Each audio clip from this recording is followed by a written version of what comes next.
Hoje, o texto que eu vou pregar, ele está de novo na carta de Paulo aos Coríntios, 2 de Coríntios, capítulo de número 7. E por ter lido a carta de Paulo aos Coríntios, especificamente essa carta de Paulo, e eu li e reli bastante para falar sobre outros temas que eu tive a oportunidade de pregar aqui mesmo aos domingos, nas terças-feiras, você acaba tendo ela muito viva dentro de você e algumas lições que você acaba aproveitando, né, por conta do momento de devocional, por um momento da leitura bíblica que a gente acabou realizando e fazendo. E hoje eu quero ler o texto e quero pregar sobre Paulo falando aos Coríntios, no capítulo 7, no verso 8 até o verso de número 10. E Paulo, ele vai falar a respeito de tristeza. E hoje eu queria falar sobre tristeza também. E só que a minha fala a respeito de tristeza é uma afirmação que eu encontrei aqui, que Paulo faz aqui aos Coríntios, nessa segunda epístola, que as tristezas que nós enfrentamos, muitas vezes elas são, na realidade, produções de Deus em nossas vidas. As tristezas que você passa, que você enfrenta, muitas delas, elas são coisas que Deus ele produz para você, momento que Deus ele prepara para você.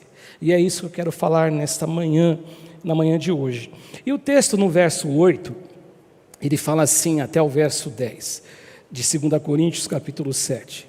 Mesmo que a minha carta lhes tenha causado tristeza, eu não me arrependo. É verdade que a princípio eu me arrependi, pois percebi que a minha carta os entristeceu, ainda que por pouco tempo. Agora, porém, eu me alegro, não porque vocês foram entristecidos, mas porque a tristeza que os levou ao arrependimento. Essa tristeza, por isso que Paulo se alegrava, pois vocês se entristeceram como Deus desejava, e de forma alguma foram prejudicados por nossa causa. Vocês se entristeceram como Deus desejava. É isso que Paulo está dizendo. Agora, muitos de nós já enfrentamos na nossa vida momentos que nos levaram a se entristecer grandemente. Muitos de nós. Talvez você que está me vendo hoje aqui, me vendo não sei quando, nós estamos em 2020, nós estamos ainda na pandemia e nós não iniciamos aqui no Alves Dias os nossos cultos ainda. E talvez hoje, quando você estiver me assistindo, talvez tudo isso já passou. Mas quantos de nós já sofreram momentos assim, de tristezas? Momentos em que a nossa alma ela mergulhou mesmo num abismo de tristeza. Por diversas razões, situações que foram conflitosas em nossa vida, situações que você não soube como lidar com elas, são situações que te pegaram desprevenido mesmo, e quando você viu, você nunca se imaginou naquela situação, e aquela situação veio com uma carga muito pesada sobre você, e você só se viu mesmo chorando, choroso, por muitos dias, por muitos momentos. Isso acontece com muitas pessoas e com todas as pessoas. Eu costumo dizer que talvez alguém nunca enfrente algum problema, nenhuma dificuldade, nenhuma situação que o faça chorar, porque de repente ele é recolhido antes de tudo, antes de algum sofrimento, antes da perda de alguém. Essas situações, elas são realidades assim, deste jeito. Pode ser que você tinha um sonho grande, você tinha uma meta grande, ou de repente não era tão grande para quem está do lado de fora, mas para você era uma meta que você sonhou como algo grande para a tua vida, e você conseguiu atingir esse objetivo. Por exemplo, uma empresa que você sonhou para trabalhar, algum lugar que você imaginou estar e você conseguiu realizar, só que de repente você perde isto. E aí você se vê realmente perdido, você perde e se vê perdido, e você se sente triste por isso, se sente triste, você passa por uma tristeza grande. Eu conheço gente que já se entristeceu muito e ficou com marcas profundas em sua vida, porque foi traído por alguém, Uma esposa que devotou uma vida de amor ao seu marido por tanto tempo, desde quando ela o conheceu, quando namoraram, quando noivaram, e depois do casamento continuou essa mesma devoção de amor, de respeito, de fidelidade, e quando ela menos esperava, ela se viu envolvida por uma traição do seu marido, e isso causou um drama e causou uma ferida gigantesca dentro dessa pessoa, e essa pessoa só se via em choros, em prantos, porque ela se sentiu traída por aquela pessoa que ela jamais esperava que seria traída. Pode ser que você não viva isso no seu casamento, mas você já viveu a traição de um amigo, aquele que você jamais esperava que iria traí-lo. Lembra de Davi, quando Davi escreve Salmos? Davi, ele se refere a isso, que se alguém que me ferisse fosse um inimigo, a minha dor não seria tão profunda, a minha tristeza não seria tão profunda, mas aquele que me traiu, aquele que me feriu, na verdade, foi o amigo, foi um irmão, foi um próximo. E tudo isso contribui para que a gente fique com o nosso coração cheio de tristeza. Isso vai gerando dentro da gente uma coisa muito ruim de sentir, e nossa alma e o nosso espírito vai mergulhando em tristezas. A gente passa a viver aquilo que o salmista, que é Davi também, ele fala para nós aqui no Salmo de número 30, no verso de número 5. A gente passa então a vivenciar o ciclo da tristeza e o ciclo das lágrimas. É o vale da tristeza e o vale das lágrimas. Quando o salmista, no Salmo 30, Davi, ele fala assim: pois a sua ira dura só um instante, mas o seu favor dura uma vida toda. E aí ele diz, o choro pode persistir uma noite. E é disso que eu estou falando. Então, de repente, é um momento que você passa de choro. Só que Davi ele fala assim, o choro pode durar uma noite toda. E uma noite toda sem dormir é uma noite que se torna muito longa, quando comparada com a noite que você dormiu. Você fica ali, aquela questão da noite, que o sono foge, a paz não parece existir, e a noite se torna longa. E ele diz, então, os sofrimentos na vida, eles podem ser grandes, mas a certeza é que a alegria do sol virá pela manhã. Só que a grande verdade é que às vezes os sofrimentos que nos causam as tristezas são tão fortes e são tão grandes as demandas, que a gente sente como se o sol nunca mais fosse alegrar a nossa alma e o nosso espírito, como se o sol nunca mais fosse surgir. É bem interessante essa questão da natureza, é muito interessante essa questão do sol. É lógico que você vai dizer para mim assim, pastor, a gente precisa da chuva. Lógico que precisa da chuva. Hoje no Brasil, muito mais ainda, com as matas que nós estamos vendo as queimadas que nós estamos vendo no Mato Grosso, e tanta coisa, a chuva seria uma dádiva, seria algo que iria auxiliar. É lógico que a gente gosta, tem gente que gosta do frio. No frio você pode fazer alguma coisa que não faria no calor, mas é interessante que a Bíblia Sagrada, no livro de Eclesiastes, diz assim que é agradável aos olhos é ver a luz do sol. E o sol, ele carrega, parece esse poder de nos fazer felizes. Quando a gente acorda de manhã, que tem uma chuva, o dia está cinzento, o nosso espírito parece que ele fica também para baixo, e diferente quando você acorda e vê o sol. E aqui o salmista fala assim, o choro dura uma noite toda. Pode durar, mas a alegria do Senhor, ela irrompe pela manhã. A alegria do Senhor, ela virá pela manhã, e aí vai trazer para a gente, para a nossa alma, essa alegria. E talvez para alguns, essa tristeza seja sinal de fraqueza. Para alguns, essa tristeza seja sinal de falta de fortalecimento. Eu já vi gente que estava num velório onde tinha perdido alguém da família, e um familiar virar para a pessoa e dizer assim, engole esse choro, você não pode chorar. Quantas histórias você ouve de cristãos que se postam dessa maneira? Não, você não pode chorar, você é cristão, não ficará bem você chorar. Imagina, nós somos humanos. Então, para alguns, esse sintoma de tristeza, pode ser que alguns o considerem como fraqueza. Talvez para outros, seja a ausência de Deus. Ah, não, se você anda muito choroso é porque você está à ausência de Deus. Gente, de coração, com muita simplicidade, na minha vida, para mim, isso só significa uma coisa, isso só nos revela uma coisa, nos revela que eu e você somos gente, que eu e você somos humanos, que eu e você somos iguais a todo mundo, a mesma estrutura, nós enfrentamos as mesmas dificuldades, e muitas vezes nós nos sentimos assim tristes, e isso não pode nos diminuir, isso não pode nos fazer pequenos. Ninguém pode chegar para você e dizer porque você está chorando e vivenciando, por exemplo, um luto há muito tempo. Tem pessoas que o luto dura 5 anos, tem pessoas que o luto dura mais, tem pessoas que dura menos, mas você não tem o direito, ninguém tem o direito de chegar para alguém e colocar sobre essa pessoa um diagnóstico, um selo, uma marca e dizer para essa pessoa que ela é fraca ou que ela está ausente, alienada de Deus por causa da tristeza.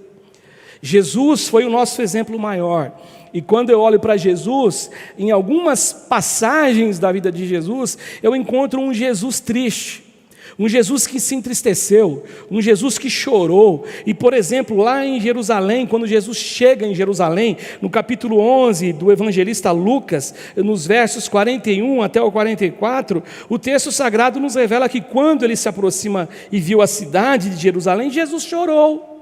Jesus chorou sobre ela e disse: se você compreendesse neste dia, sim, você também, o que traz a paz, mas agora isso está oculto aos seus olhos. E aí Jesus chorou porque Jesus viu o sofrimento, Jesus sabia o que eles iriam enfrentar, porque Jesus, você sabe, Jesus era o Deus encarnado, e Jesus ao mesmo tempo que ele vivenciou ali, e como diz Paulo aos Filipenses, ele não teve por usurpação ser igual a Deus, diferente de Adão e Eva, que desejaram ser igual a Deus, como quando a serpente abriu um diálogo com eles quiseram ser igual a Deus. Jesus não, ele não teve usurpação de ser igual a Deus, ele tomou uma forma de servo, mas Jesus, ele era o Deus encarnado, e Jesus sabia o que iria acontecer com Jerusalém, e Jesus falou assim: virão dias em que os seus inimigos construirão trincheiras contra você, a rodearão e a cercarão de todos os lados, e também lançarão por terra você e seus filhos, e não deixarão pedra sobre pedra,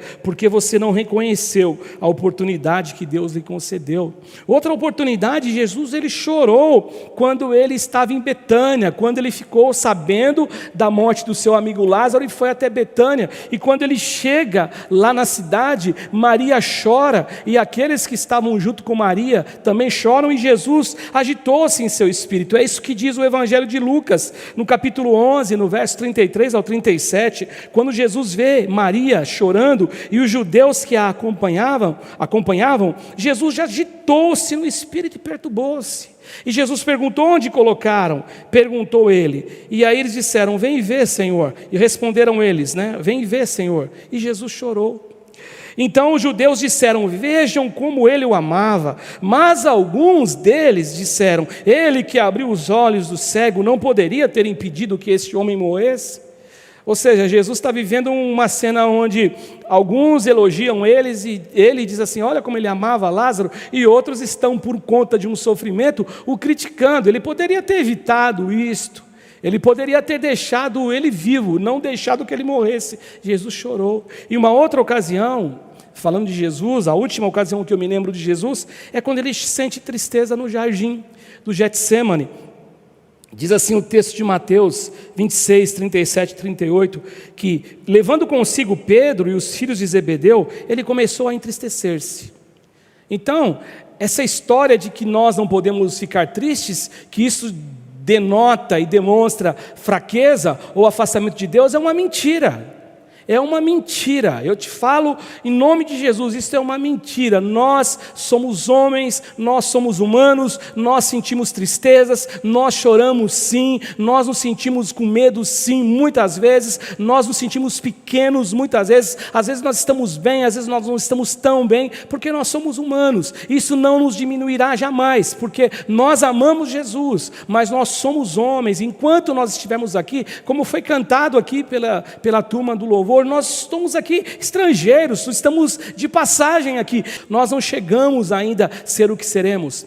Quando chegar aquela hora, nós o veremos face a face. O apóstolo João fala assim: amados, ainda não é manifestado o que havemos de ser, mas quando nós o enxergarmos, nós o veremos e nós seremos como Ele. Assim como Ele é, nós o seremos, mas não é o caso ainda. Hoje nós sofremos. E aí Jesus, ele leva então Pedro, ele leva Tiago e João no jardim do Getsêmani, e o texto fala que ele começou a ficar triste. Ele começou a sentir uma tristeza gigante dentro dele. Aquilo dominou a alma de Jesus e ele começou a se angustiar. E aí ele chega e diz o seguinte para eles: a minha alma está profundamente triste, numa tristeza mortal.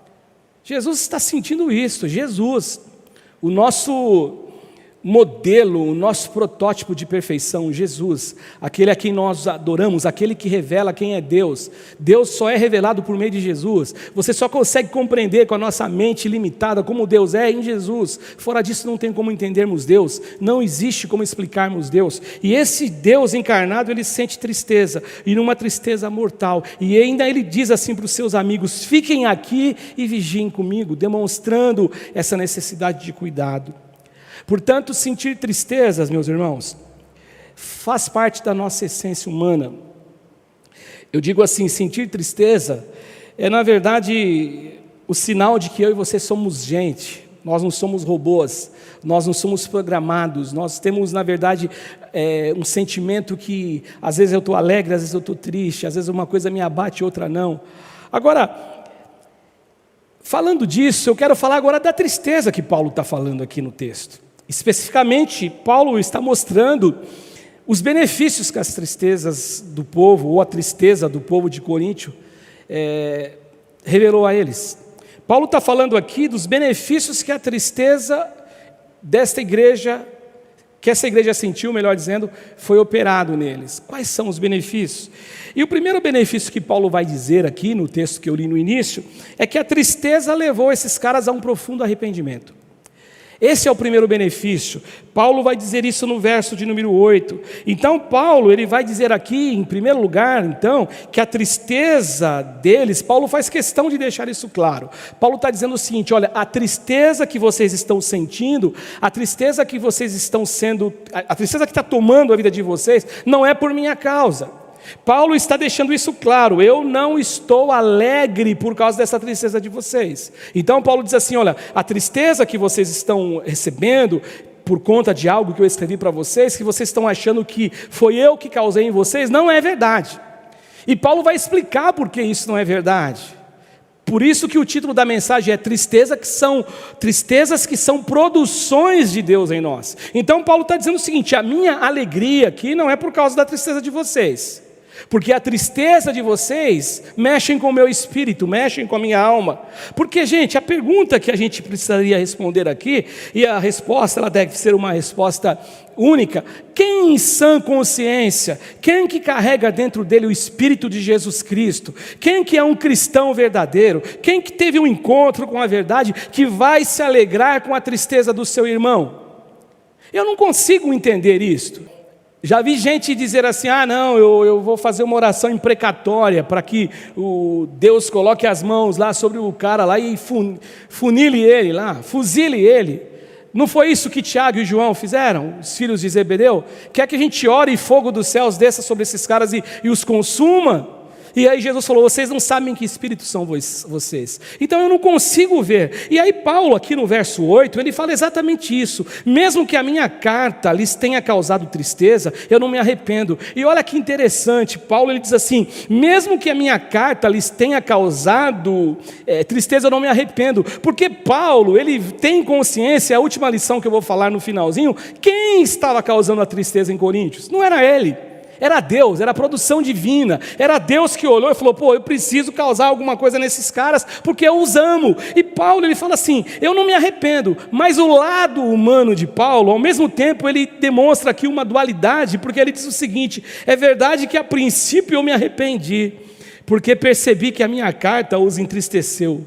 Aí ele termina dizendo: ainda que por um pouco tempo, Eu causei tristeza em vocês, Paulo está dizendo, mas a tristeza que eu causei em vocês é uma tristeza que não será duradoura, pelo contrário, essa tristeza, ela vai produzir um fruto bom em vocês. É como o escritor de Hebreus diz no capítulo 12, 11, toda correção ao presente não parece ser de gozo, parece ser de tristeza, mas depois essa repreensão, essa correção, ela produz um fruto pacífico de justiça naqueles que são exercitados por ela. No versículo 4 desse mesmo livro de 2 Coríntios, no capítulo 2, Paulo nos mostra que ele fora tocado em sua alma por ter que escrever uma carta de correção aos seus filhos na fé. E olha o que Paulo diz nesse texto de 2 Coríntios 2,4: pois eu lhe escrevi com grande aflição de angústia no coração, com muitas lágrimas.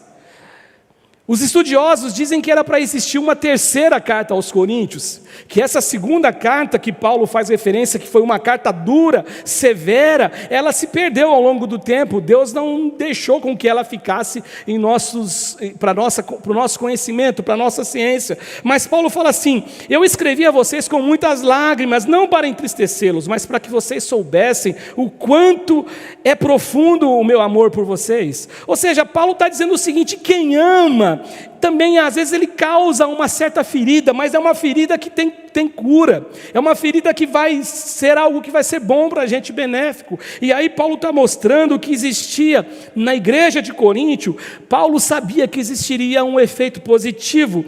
Essa tristeza que for um instrumento de tristeza, aliás, que for um instrumento de separação, essa correção, melhor dizendo, que fora um instrumento de tristeza, seria um instrumento também, a tristeza, de alegria para eles. Por isso que Paulo fala assim: eu não estou alegre, eu não me alegro por ter entristecido vocês, pelo contrário, eu me alegro porque eu sei que essa tristeza, ela é produção divina na vida de vocês e que fará de vocês pessoas melhores, gente melhor. É isso que Paulo está falando, e ele fala isso no verso 9: agora porém eu me alegro, não porque vocês foram entristecidos, não me alegro por isso, pelo contrário, mas porque a tristeza que vocês sentem levou vocês ao arrependimento. E aí você fica pensando comigo, o que mais que Deus deseja para a humanidade?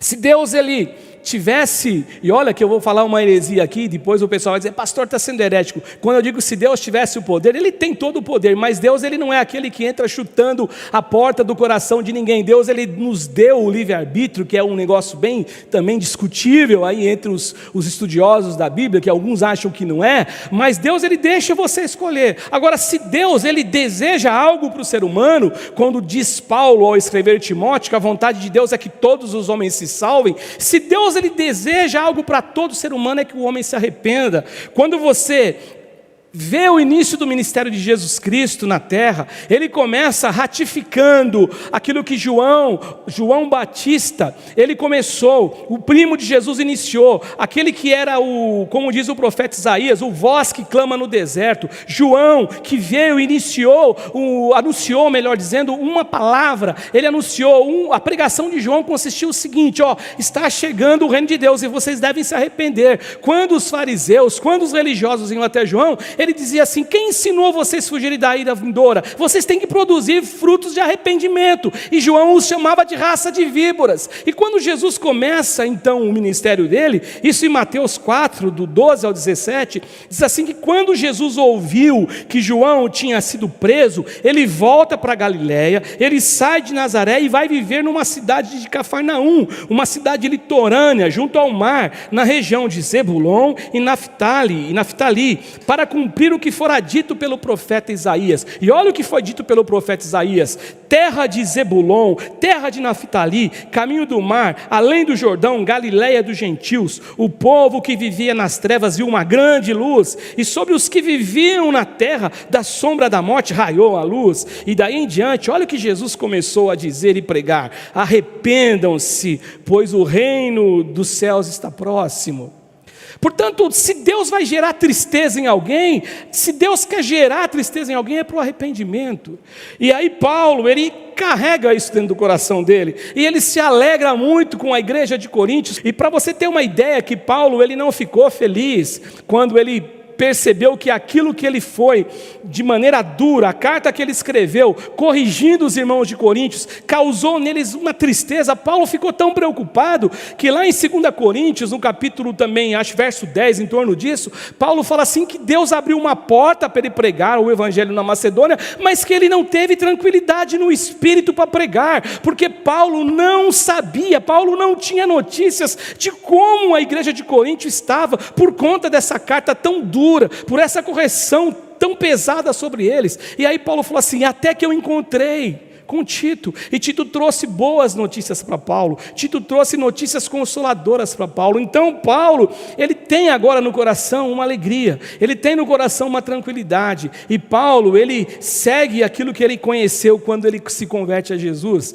Depois que Paulo ele encontrou com Jesus, ele ficou 3 anos aprendendo antes de começar a pregar, e Paulo ele aprendeu muito bem, e Paulo ele escreve a carta aos Coríntios, no capítulo 2, no verso 5 e 18 em diante. No 17 é aquele que você cita, que assim que alguém está em Cristo é nova criatura, mas o 18 ele fala assim, tudo isso provém de Deus, que nos reconciliou consigo mesmo por meio de Cristo, e nos deu o ministério da reconciliação, ou seja, que Deus em Cristo estava reconciliando consigo o mundo, e não levando em conta os pecados dos homens, e nos confiou a mensagem da reconciliação. Essa alegria de Paulo. Paulo sabe então que Deus, ele deseja o arrependimento, Deus ele deseja a reconciliação. Uma outra coisa que Paulo diz aqui sobre essa tristeza da igreja, é que essa tristeza livrou essa turma, trouxe para eles livramento de morte. E lógico que Paulo não está falando da morte física, porque eles morreram um dia, como eu e você vamos morrer, mas Paulo está falando da morte eterna, que é a separação eterna de Deus, é a separação de Deus para sempre, é quando a pessoa não tem mais como optar, e se foi, já não tem mais jeito, como na parábola de Rico e Lázaro, que ele pede para o pai Abraão que mandasse Moisés, que mandasse um anjo para pregar, aliás, que mandasse alguém do reino dos mortos, né? Mande alguém daqui, dos mortos, aqui, manda lá para pregar o evangelho para os meus irmãos, porque aí se eles pregarem o evangelho, eles vão acreditar. E Jesus disse assim, não, né? O pai Abraão diz, não é verdade, porque existiu Moisés, Elias e tem lá os pregadores. Se eles não acreditam em quem está vivo, imaginem em quem morreu. Se Jesus ressuscitou dos mortos, até hoje tem gente que não acredita, imagina. Então na verdade eles foram livrados aqui desta morte, a morte eterna. E aí Paulo, quando ele escreve o versículo 10 desse capítulo 2, aliás, capítulo 7, Paulo fala assim, a tristeza segundo Deus não produz remorso. Na tradução que você está, provavelmente diz não produz pesar, mas sim um arrependimento que leva à salvação. E a tristeza segundo o mundo, ela produz morte. A tristeza deles, que serviu para alegrar a Paulo, foi também para eles tristeza que foi transformada em alegria. É curioso, né? Porque você se entristece, você sofre, você passa uma dificuldade, você é corrigido, e você fala, pô, por que esse cara está me corrigindo? Por que Deus me corrige assim? Por que isso aconteceu na minha vida? E você entra num momento onde, como eu disse, é o ciclo das lágrimas, o ciclo dos sofrimentos. Só que depois lá na frente você fala, agora eu entendi por que isso está acontecendo. Aquele processo de Paulo, gente, de aplicar sobre essa igreja de Corinto essa correção, ela teve inicialmente esse processo, esse sentimento, vamos dizer assim, é o que ele fala aqui, ó, eu escrevi com grande aflição e angústia de coração, com muitas lágrimas, não para deixar vocês tristes, mas para que vocês soubessem como eu amo vocês, como meu amor é profundo por vocês. Mas a razão, então, era esta. Por que eu corrijo? Você que é pai, você que é mãe, quantas vezes você corrigiu o teu filho? Quantas vezes a correção que você deu para o teu filho era uma correção certa? Você precisava corrigi-lo. Porque quem não tem correção, como a Bíblia diz, é bastardo, mas o filho tem correção. Aí você corrigiu o teu filho, mas no fundo, você olhando lá aquele rostinho uma profunda tristeza, a vontade e o desejo que você tinha era de reverter aquilo. Era isso que Paulo ele sentiu, ele falou, eu não me arrependo, mas já me arrependi. Existe um contraditório diante de Paulo, porque Paulo, na verdade, ele não queria causar tristeza neles. Paulo pretendia causar o amor, e Paulo ele se alegrou, Paulo ficou feliz em seu espírito a saber que a alegria deles tinha sido transformada em algo bom. E é interessante aqui nesse verso, a tradução que eu estou hoje, a tradução da Nova Versão Internacional, fala que a tristeza, segundo Deus, não produz remorso. E aí a gente fica falando, né, o que é remorso? Remorso, gente, é tristeza para a morte. Remorso, na verdade, como diz Paulo aqui no texto, é a tristeza segundo o mundo.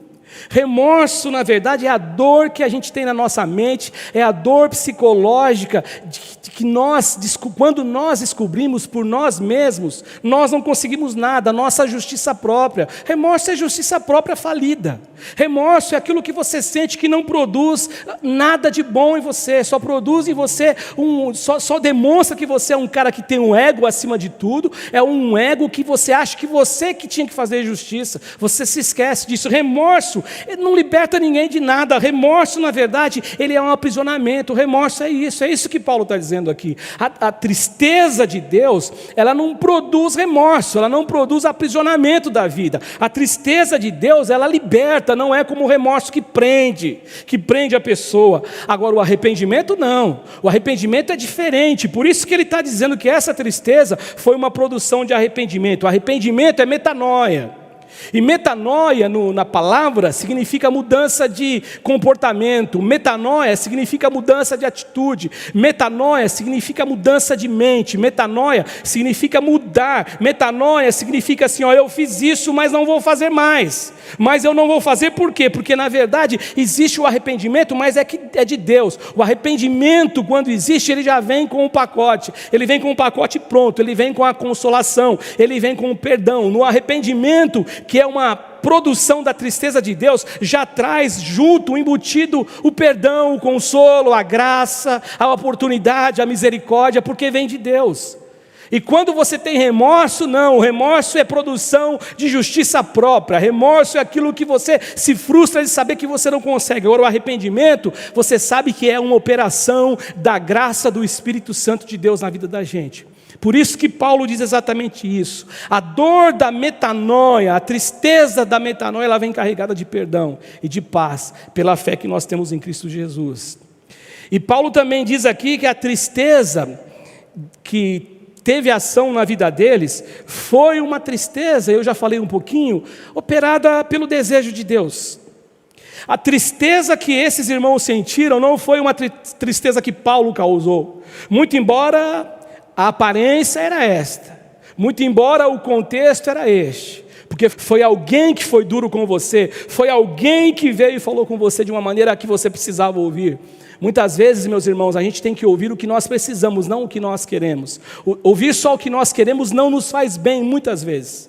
Aliás, na maioria das vezes. Agora, Paulo, ele fala assim no verso 9, eu já li ele, numa parte dele, li no início, logicamente, todo o texto de 8 a 10, mas eu leio de novo. Agora, porém, me alegro, não porque vocês foram entristecidos, verso 9, mas porque a tristeza os levou ao arrependimento, pois vocês se entristeceram como Deus desejava.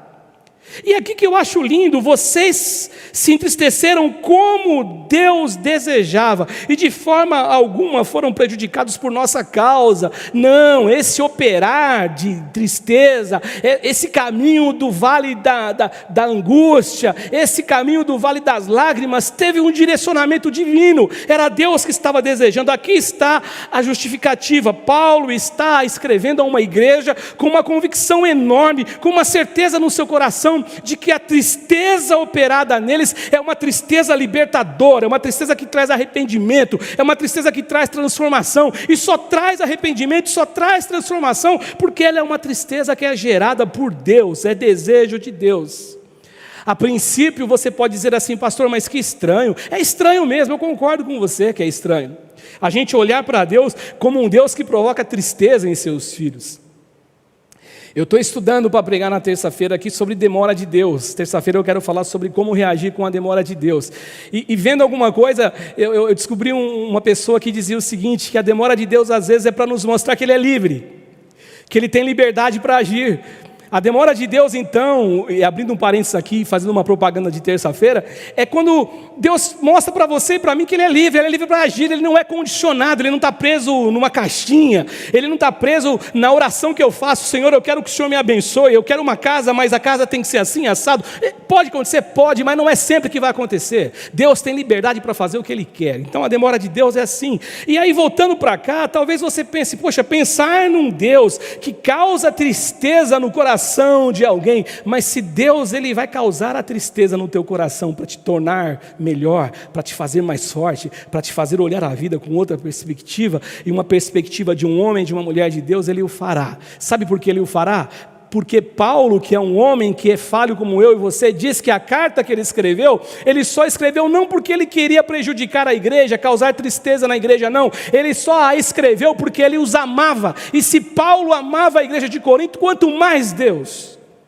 Se Paulo amava a igreja que eram os filhos da fé de Paulo, quanto mais Deus. E aqui então, Paulo vai dizer que a tristeza era algo de Deus. Por quê? Porque gerou arrependimento neles em primeiro lugar. Em segundo lugar, porque não deixou aflorar na alma, no ser, dentro deles remorso. Que remorso gera morte, remorso é tristeza do mundo, remorso não liberta, remorso aprisiona, remorso é o que você sente, a frustração que você tem pela justiça própria. Outra coisa, gerou vida neles, gerou arrependimento neles para salvação. Salvação do que, pastor? Da vida, salvação da compreensão de como é servir Deus de verdade. E não produziu essa tristeza que vai ser uma tristeza mundana, que só vai gerar morte. E eu concluo minha fala nesse dia, nessa manhã, dizendo assim que o que antecede o verdadeiro arrependimento sempre é a tristeza. Sempre é a tristeza, só que não é uma tristeza qualquer. O que gera o arrependimento, e que antecede, melhor dizendo, o arrependimento, é a tristeza gerada segundo a vontade de Deus. E muito embora ela não seja o arrependimento, mas ela é o que prepara, o que pavimenta as nossas vidas para o arrependimento. Nessa tristeza, neste momento aqui, quando Paulo fala a essa igreja, o que eu posso perceber é que existe graça. Na tristeza gerada por Deus existe misericórdia. Na tristeza gerada por Deus existe sempre a graça de Deus atuando. Na tristeza gerada por Deus existe de verdade um convite do vinde participar da vida. A tristeza gerada por Deus é um convite à vida e à salvação. É convite a andar em outro caminho. E a razão deste convite, a razão de tudo isto é uma única coisa. A razão de Deus provocar e a gente hoje encarar aqui juntos, entendermos que existe sim uma tristeza, ou tristezas, ou vales de lágrimas e de choros, que são produções divinas, só existe por uma razão: porque Deus, Ele nos ama, porque Deus ama a mim e Deus ama você. E que o Senhor Jesus, Ele te abençoe de verdade, que o Senhor Deus, Ele derrame sobre você essa graça de compreender, que você não seja um crente, um cristão mimado, um cristão que só deseja de Deus aquilo que você acha que é bom, aquilo que você classifica como bom para você. Não, pelo contrário, que você se entregue a Deus, que você se submeta a Deus, que você perceba o que realmente é viver para Cristo, em nome do Senhor Jesus.